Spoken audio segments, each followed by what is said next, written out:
بسم اللہ الرحمن الرحیم۔ سبحان اللہ رب العالمین والصلاة والسلام علی خاتم الانبیاء محمد مصطفیٰ صلی اللہ علیہ وآلہ وسلم۔ بسم اللہ الرحمن الرحیم۔ الحمد للہ رب العالمین الرحمن الرحیم مالک یوم الدین ایاک نعبد و ایاک نستعین اہدنا الصراط المستقیم صراط الذین انعمت علیہم غیر المغضوب علیہم ولا الضالین آمین۔ خواتین و حضرات السلام علیکم۔ آج ہم سورہ آل عمران کی آیت نمبر 21 سے لے کے آیت نمبر 30 کا مطالعہ کریں گے۔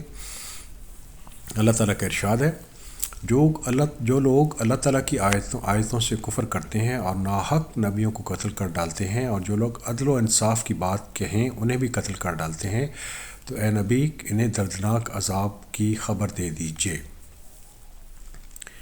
خواتین حضرات، قرآن جو ہے وہ اس چیز کو بہت سٹریس کرتا ہے جو امپورٹنٹ ہو، اور یہاں پہ جو کلیہ لکھا ہوا ہے کہ جو بھی کفر کرے گا اللہ تعالیٰ کی آیات کے اور نبیوں کو قتل کرے گا اور ان لوگوں کو قتل کرے گا جو اچھائی کا حکم دیتے ہیں، تو ایسے لوگوں کو اللہ تعالیٰ کی طرف سے بہت دردناک عذاب ملے گا، اور ان کی نجات پھر نہیں ہوگی، کیونکہ کفر اور شرک کی معافی اللہ تعالیٰ نے بتا دی ہے کہ اس کی معافی نہیں ملے گی، اور ایسا آدمی ہمیشہ کے لیے جہنم میں رہے گا۔ سورہ آل عمران 22۔ اولئک الذین حبطت اعمالهم فی الدنیا والآخرہ وما لهم من ناصرین۔ ان کے اعمال دنیا و آخرت میں غارت ہیں اور ان کا کوئی مددگار نہیں ہوگا۔ تو جو بھی آدمی، خواتین حضرات، اس دنیا میں کفر کرے گا، شرک کرے گا، تو بے شک وہ کتنی بھی اچھائی کرتا رہے، اس کے اعمال اسی دنیا میں رہ جائیں گے۔ یہ بہت اہم چیز ہے کہ آپ کے پاس ایمان میں غلطی کی گنجائش نہیں ہے۔ جو آدمی کفر کی طرف چلا جائے گا اور شرک کی طرف چلا جائے گا، تو اس کے اعمال، بے شک اس نے پہاڑوں جیسے اچھے اعمال کیے ہوں، وہ اسی دنیا میں غارت ہو جائیں گے، اور اس کی کوئی بھی مددگار نہیں ہوگا۔ تو ایمان کیا ہے؟ ایمان یہ ہے کہ آپ اللہ تعالیٰ پہ یقین رکھیں، یوم آخرت پہ یقین رکھیں، اللہ تعالیٰ کے فرشتوں، اللہ تعالیٰ کی کتابوں اور اللہ تعالیٰ کے رسولوں پر ایمان لائیں۔ خاص طور پہ اللہ تعالیٰ سے شرک اور کفر نہ کریں، اور اگر شرک اور کفر سے آپ نے بچنا ہے تو آپ سورہ اخلاص اور سورہ فاتحہ کو ذہن میں رکھیے۔ اللہ تعالیٰ کا ارشاد ہے کہ اللہ تعالیٰ ایک ہیں، اللہ تعالیٰ دو نہیں ہیں، اللہ تعالیٰ ملٹیپل نہیں ہیں۔ اللہ تعالیٰ الصمد ہیں، یعنی اللہ تعالیٰ پر تمام کائنات ڈیپینڈنٹ ہے، اور اللہ تعالیٰ کسی پر بھی ڈیپینڈنٹ نہیں ہے۔ نہ اللہ تعالیٰ کی کوئی اولاد ہے، نہ اللہ تعالیٰ کسی کی اولاد ہے، اور نہ ہی اللہ تعالیٰ جیسا کوئی اس کائنات میں ہے کوئی۔ تو خواتین حضرات، قرآن ہمیں یہ بتاتا ہے کہ اللہ تعالیٰ کی طرح کی کوئی ہستی یا کوئی چیز بھی اللہ تعالیٰ کی طرح نہیں ہے، کیونکہ وہ احد ہیں، اور اللہ تعالیٰ صمد ہیں۔ ہماری تمام ضرورتیں اللہ تعالیٰ پوری فرماتے ہیں، تو اس لیے ہمارا بھی فرض ہے کہ ہم اللہ تعالیٰ کی ہی عبادت کریں اور اللہ تعالیٰ سے ہی مدد مانگیں۔ ایاک نعبد و ایاک نستعین، یہی توحید ہے۔ اگر آپ ڈیٹیل سے قرآن شریف پڑھیں گے تو یہ آپ پہ واضح ہو جائے گی کہ یہ سمری ہے توحید کی، اور توحید پہ غلطی کی گنجائش نہیں ہے۔ خواتین حضرات، توحید ہر حال میں پیور ہونی چاہیے، تب آپ کے عمل صالح قبول ہوگا، اور جو آپ کے گناہ ہوں گے اللہ تعالیٰ ہو سکتا ہے ان کو معاف فرما دیں۔ سورہ آل عمران 23۔ کیا آپ نے نہیں دیکھا کہ جنہیں ایک حصہ کتاب کا دیا گیا، وہ اپنے آپس کے فیصلوں کے لیے اللہ تعالیٰ کی کتاب کی طرف بلائے جاتے ہیں، پھر بھی ان میں ایک جماعت منہ پھیر کر لوٹ جاتی ہے۔ تو خواتین حضرات، جو اہل کتاب تھے ان میں سے کچھ تو متقی تھے، لیکن اکثر فاسق تھے، اور جب ان کو اللہ تعالیٰ کی کتاب کی طرف بلایا جاتا تھا تو وہ منہ پھیر لیتے تھے، اور یہ لوگ واقعی بہت بد نصیب لوگ تھے۔ سورہ آل عمران 24۔ اس کی وجہ ان کا یہ کہنا ہے کہ ہمیں تو گنے چنے دن ہی آگ میں جلائے گی۔ ان کی گھڑی گھڑائی باتوں نے انہیں ان کے دین کے بارے میں دھوکے میں ڈال رکھا ہے۔ تو خواتین حضرات یہ بہت امپورٹنٹ کانسیپٹ ہے جس کو ہمیں سمجھ لینا چاہیے. اور جو یہودی ہیں وہ آج بھی اس کانسیپٹ میں ہیں، اور کچھ مسلمان بھی، کہ وہ یہودی یہ کہتے ہیں کہ جہنم میں ہمیں چند دنوں کے لیے جانا پڑے گا، چاہے ہم جتنے بھی گناہ کر لیں، اور الٹیمیٹلی کیونکہ ہم چوزن پیپل ہیں خداوند تعالیٰ کے، تو ہمیں اس میں سے نکال لیا جائے گا. اور جو انہوں نے دین اپنے لیے کریٹ کر لیا تھا اور کریٹ کر لیا ہے، وہ ان کو دھوکے میں ڈال رہا ہے. تو خواتین حضرات، قرآن اس سلسلے میں بہت واضح ہے. قرآن یہ کہتا ہے کہ اگر کوئی کفر کرے گا اور شرک کرے گا تو اس صورت میں وہ ہمیشہ کے لیے جہنم میں جائے گا. اور وہ آدمی جس کے گناہوں نے اس کو چاروں طرف سے گھیر لیا ہو اور جان بوجھ کے گناہ کرتا ہو اور مرتے دم تک گناہ کرتا رہے، توبہ نہ کرے، تو ایسا آدمی ہمیشہ کے لیے جہنم میں جائے گا. اور یہ کانسیپٹ بالکل غلط ہے یہود کا، جو آج کل بھی وہ پریکٹس کر رہے ہیں، کہ اور مسلمان بھی اسی چیز کو پریکٹس کر رہے ہیں، ایک بڑا گروہ، کہ ہمیں آگ چند دنوں کے لیے جلائے گی اور اس کے بعد ہمیں چھوڑ دیا جائے گا.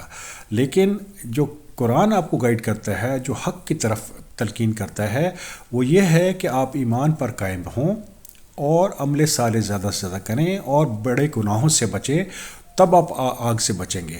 لیکن جو آدمی آگ میں چلا جائے گا، کافر یا مشرک، تو وہ ہمیشہ کے لیے اس میں رہے گا اور اس کو نجات نہیں ملے گی. سورہ آل عمران 25. بس کیا حال ہوگا جب ہم انہیں اس دن جمع کریں گے جس کے آنے میں کوئی شک نہیں، اور ہر شخص کو اپنا کیا کا پورا ریٹرن ملے گا اور ان پر ظلم نہ کیا جائے گا. تو خواتین حضرات، ہم نے ایک یوم عظیم میں رب العالمین کے سامنے کھڑے ہونا ہے، اور اس وقت مکمل حساب کتاب ہوگا لوگوں کا، اور کسی کے ساتھ کوئی زیادتی نہیں ہوگی، اور جو کچھ بھی وہ انسان زندگی میں کماتا رہا ہے اس کو ریٹرن ملے گا، اور کسی پر کوئی ظلم نہیں کیا جائے گا. تو اس دن کی ہمیں تیاری کرنی چاہیے، کیونکہ یہ ایک بہت مشکل دن ہے، اور ہمارے پاس اب وقت ہے اس وقت کہ ہم اس دن کی تیاری کریں، اپنے ایمان کو بہتر کریں، اپنے عمل صالح کو بہتر کریں، گناہوں سے بچیں، اللہ تعالیٰ کی حمد و ثنا کریں، اللہ تعالیٰ کا پیغام دنیا میں پہنچائیں، اور اگر اس سلسلے میں جہاد کرنا پڑتا ہے تو جہاد کریں اور صبر کریں. سورہ آل عمران 26 بہت خوبصورت آیت ہے خواتین و حضرات، اور اللہ تعالیٰ کا ارشاد ہے: قل اللہم مالک الملک توتی الملک من تشاء وتنزع الملک ممن تشاء وتعز من تشاء وتذل من تشاء بیدک الخیر انک علی کل شیء قدیر. آپ کہہ دیجئے: اے اللہ، اے تمام جہان کے مالک، آپ جسے چاہیں بادشاہی دیں اور جسے چاہیں سلطنت چھین لیں، اور آپ جسے چاہیں عزت دیں اور جسے چاہیں ذلت دیں. آپ ہی کے ہاتھ میں سب بھلائی ہے، بے شک آپ ہر چیز پر قادر ہیں. تو خواتین و حضرات، یہ آیت جو ہے یہ انڈیکیٹ کر رہی ہے کہ اب جو حکومت تھی، جو خلافت تھی، وہ حضرت محمد صلی اللہ علیہ وسلم کو عطا کر دی گئی ہے، اور جو اہل کتاب سے ان سے یہ حکومت واپس لے لی گئی ہے، ان سے یہ خلافت واپس لے لی گئی ہے. اور یہ جنرل کلیہ بھی بالکل ٹھیک ہے کہ اللہ تعالیٰ جسے چاہتے ہیں دنیا میں حکومت عطا فرماتے ہیں، اور جسے چاہتے ہیں اس سے مملکت واپس لے لیتے ہیں، اور جس کو چاہتے ہیں عزت دیتے ہیں اور جس کو چاہتے ہیں ذلیل کر دیتے ہیں. بے شک اللہ تعالیٰ کے ہاتھ میں ہی تمام خیر ہے، اور اللہ تعالیٰ کو ہر چیز پر قادر ہیں. اہم چیز یہ یاد رکھیے کہ اللہ تعالیٰ نے قرآن میں فرما دیا ہے کہ میں اپنے بندے کے ساتھ ظلم نہیں کرتا. وہ کون لوگ ہیں جن سے اللہ تعالیٰ ملک چھین لیتے ہیں؟ وہ لوگ ہیں جو ظالم لوگ ہوتے ہیں، اور نہ صرف لوگوں پہ ظلم کرتے ہیں بلکہ اپنے آپ پہ بھی ظلم کرتے ہیں. ایسے ہی لوگ ہیں جن کو اللہ تعالیٰ ذلیل کر دیتے ہیں، اور جو تکبر کرتے ہیں، اللہ تعالیٰ کے راستے میں نہیں چلتے، اور ان سے اللہ تعالیٰ ناراضگی ظاہر ہوتی ہے، اور نہ صرف ان سے ملک چھین لیا جاتا ہے بلکہ ان کی حکومت چھین لی جاتی ہے، بلکہ ان کو ذلت بھی ملتی ہے. کیونکہ اللہ تعالیٰ نہ صرف اس دنیا کی ہر چیز سے واقف ہیں بلکہ اللہ تعالیٰ ہر چیز پر قادر بھی ہیں، اور جو وہ چاہتے ہیں وہ کر سکتے ہیں. سورہ آل عمران 27. آپ ہی رات کو دن میں داخل کرتے ہیں اور دن کو رات میں لے جاتے ہیں، اور آپ ہی بے جان سے جاندار کو پیدا کرتے ہیں، اور آپ ہی جاندار سے بے جان پیدا کرتے ہیں، اور آپ ہی جسے چاہتے ہیں بے تحاشا رزق عطا فرماتے ہیں۔ خواتین حضرات نوٹ کیجئے، تولج اللیل فی النہار و تولج النہار فی اللیل، یہ لفظ جو ہے تولج اس طرف اشارہ کر رہا ہے جیسے ٹربن کے آپ کے ٹرنز ہوتے ہیں، اس طریقے سے ٹرننگز کو اشارہ کر رہا ہے۔ تو یہاں پہ دن اور رات کا جو سائیکل ہے وہ ہمیں سائنٹیفک نالج مل رہا ہے کہ جو ارتھ کی روٹیشن ہے آن اٹس ایکسس، اس کی وجہ سے دن اور رات کا ظہور ہوتا ہے، اور یہی اللہ تعالیٰ نے قرآن شریف میں لکھا ہے کہ تولج اللیل فی النہار و تولج النہار فی اللیل۔ اور اللہ تعالیٰ جس زندہ کو مردہ کر دیتے ہیں اور مردہ کو زندہ کر دیتے ہیں، اور یہ ہم قرآن شریف میں بارہا پڑھ چکے ہیں کہ اللہ تعالیٰ نے اس کائنات میں بھی، اس دنیا میں بھی زندہ کو مردہ کر دیا اور مردے کو زندہ کر دیا۔ یہ اللہ تعالیٰ کے ہاتھ میں ہے۔ جیسے کہ ہم دیکھتے ہیں کہ بنی اسرائیل کی کہانی میں اللہ تعالیٰ نے جب گائے کا ایک گوشت کا ٹکڑا ایک مردہ آدمی کو لگایا تو وہ زندہ ہو گیا، اور اس نے بتایا کہ مجھے کس نے قتل کیا۔ اسی طریقے سے اللہ تعالیٰ کے حکم سے عیسیٰ علیہ السلام مردہ کو زندہ کر دیتے تھے، اور اللہ تعالیٰ جس کو چاہتے ہیں بغیر حساب رزق عطا فرماتے ہیں۔ تو اللہ تعالیٰ سے ہمیں یہ دعا کرنی چاہیے کہ یار ہمارے رب ہمیں بھی رزق عطا فرمائے، ہم پہ بھی رحم فرمائے، اور ہمیں بھی عزت عطا فرمائے، اور ہمیں بھی حکومت عطا فرمائے۔ سورہ آل عمران 28۔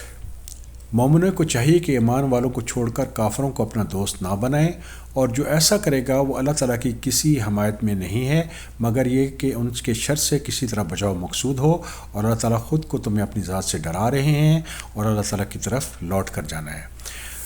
تو متقی آدمی کو یہ ذہن میں رکھنا چاہیے خواتین و حضرات کہ اللہ تعالیٰ کی ذات بہت بزرگ و برتر ہیں، اگر اللہ تعالیٰ کی پکڑ آ جائے تو کوئی مدد نہیں کر سکتا۔ اللہ تعالیٰ نے یہ ارشاد فرما دیا ہے، فائنل کمانڈ آ چکی ہے کہ آپ لوگ کفار کو اپنا دوست مت سمجھیں۔ جو بھی آدمی کافر کو اپنا دوست سمجھے گا تو وہ یقیناً خسارے میں رہے گا، اور اللہ تعالیٰ کا ہمیں تقوی اختیار کرنا چاہیے۔ اللہ تعالیٰ بتا رہے ہیں کہ ہم نے اگر ان سے تعلق رکھنا ہے تو اس صورت میں بھی ہمیں تعلق صرف ایسا رکھنا چاہیے جس میں ہم احتیاط کر رہے ہوں، اور اللہ تعالیٰ کا علم ہر چیز پر حاوی ہے۔ اس کلیے کو اگر ہم اپنی زندگی میں اپنا لیں گے تو ہم اللہ تعالیٰ کے غضب سے بچیں گے، اور آخرت میں یقیناً ہم نے اللہ رب العالمین کے سامنے حاضر ہونا ہے، اور وہاں پہ ہمیں جواب دہی کرنی ہے جو کچھ ہم اس دنیا میں کر رہے ہیں۔ سورہ آل عمران 29۔ کہہ دیجئے کہ خواہ تم اپنے سینوں کی باتوں کو چھپاؤ خواہ ظاہر کرو، اللہ تعالیٰ جانتے ہیں آسمانوں اور زمینوں میں جو کچھ ہے، اور سب انہیں معلوم ہے، اور اللہ تعالیٰ ہر چیز پر قادر ہے۔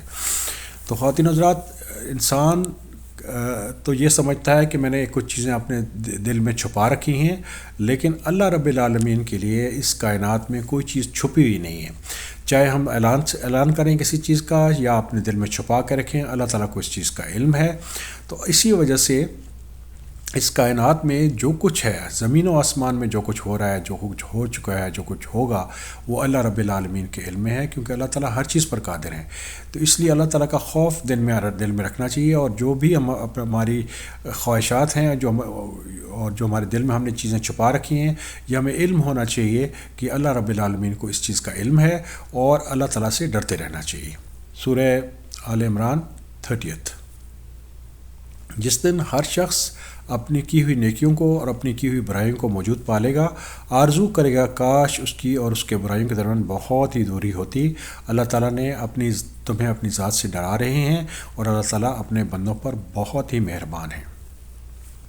خواتین حضرات نوٹ کیجئے کہ اللہ تعالیٰ فرما رہے ہیں کہ میں تمہیں اپنی ذات سے ڈرا رہا ہوں، لیکن اللہ تعالیٰ کی ذات رؤوف بالعباد ہے، یعنی بہت محبت کرنے والی ہستی ہیں اللہ تعالیٰ۔ تو آخرت میں یہ یاد رکھیے کہ جو ایٹم برابر اچھائی ہم کر رہے ہیں وہ سامنے آ جائے گی، اور جو ایٹم برابر برائی ہم کر رہے ہیں وہ بھی سامنے آ جائے گی۔ اس دن انسان سوچے گا کہ کاش یہ برائی میں نے نہ کی ہوتی، اور یہ میرے ریکارڈ میں نہ ہوتی، اور میں اس سے بہت دور ہوتا، کیونکہ بہرحال اللہ تعالیٰ انصاف کرنے والے ہیں اور رحم کرنے والے ہیں۔